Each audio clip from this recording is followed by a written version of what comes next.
Hello bachcho, let's see the question. The question says that if A, B, C are three vectors such that A vector is equal to B plus C vector and the angle between B and C is pi by 2, then we have these four options. What is correct we have to tell. Okay, so we have three vectors. So we are key point here is triangle law of vector addition. Triangle of vector addition क्या कहता है?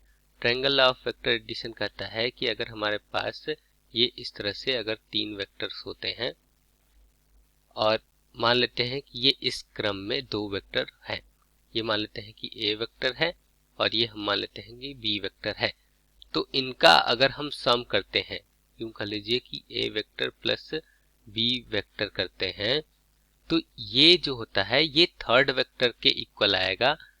लेकिन ये जैसे ये इस direction में जा रहे हैं तो थर्ड वेक्टर जो होगा वो इस डायरेक्शन में होगा, यू कर लीजिए कि ऐसे होगा। तो ये अगर हम सी वेक्टर मान लेते हैं तो ये a plus b is equal to c vector हो जाएगा। तो इस तरह से हम अपना यहाँ पर देखो a is equal to B plus C है, तो उस हिसाब से हम अपना डायग्राम ड्रॉ करते हैं। तो देखो, और हमें यहाँ पर ये भी दिया गया है कि b vector and c vector इसके बीच का जो एंगल है वो पाई बाय 2 है। तो हम पहले ये बना लिया हमने, 90 डिग्री बनाने वाला है तो 90 डिग्री हमने बना दिया है। अब यहाँ पर हम मान लेते हैं कि ये बी वेक्टर है और ये हम मान लेते हैं कि ये सी वेक्टर है। इन दोनों के बीच का एंगल कितना? 90 डिग्री। अब ये बी प्लस सी अगर हम ये ऐसे मान लेते हैं और ये ऐसे मान लेते हैं, तो इनका अगर हम एडिशन करेंगे, यही एडिशन है यहाँ पर, और ये आएगा एडिशन कितना? ए के इक्वल। तो इसका मतलब ये हमारा ए जो होना चाहिए ये होना चाहिए, ये हमारा ए होना चाहिए, तभी जाके हम बोल सकते हैं कि A is equal to A vector is equal to B plus C vector.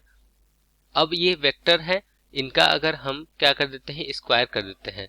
तो वेक्टर के स्क्वायर की ये खासियत होती है कि अगर इसका हम स्क्वायर कर देते हैं, इसका मॉड हम लिख रहे हैं अब, तो a square is equal to हो जाएगा ये b square and plus C square and plus में 2 टाइम्स अब इन दोनों वेक्टर का डॉट प्रोडक्ट हो जाएगा, तो b vector dot c vector. और हमारे पास दूसरा की पॉइंट ये है कि अगर हमारे पास दो वेक्टर्स होते हैं और वो दोनों के बीच का एंगल 90 डिग्री होता है, तो उनका dot product b dot c ये इक्वल होता है 0 के। तो यहाँ से हम लिख सकते हैं कि बी डॉट सी ये हो जाएगा 0 के इक्वल। तो हमारा A square is equal to कितना हो जाएगा? बी स्क्वायर प्लस सी स्क्वायर। अब हम ऑप्शन देख लेते हैं।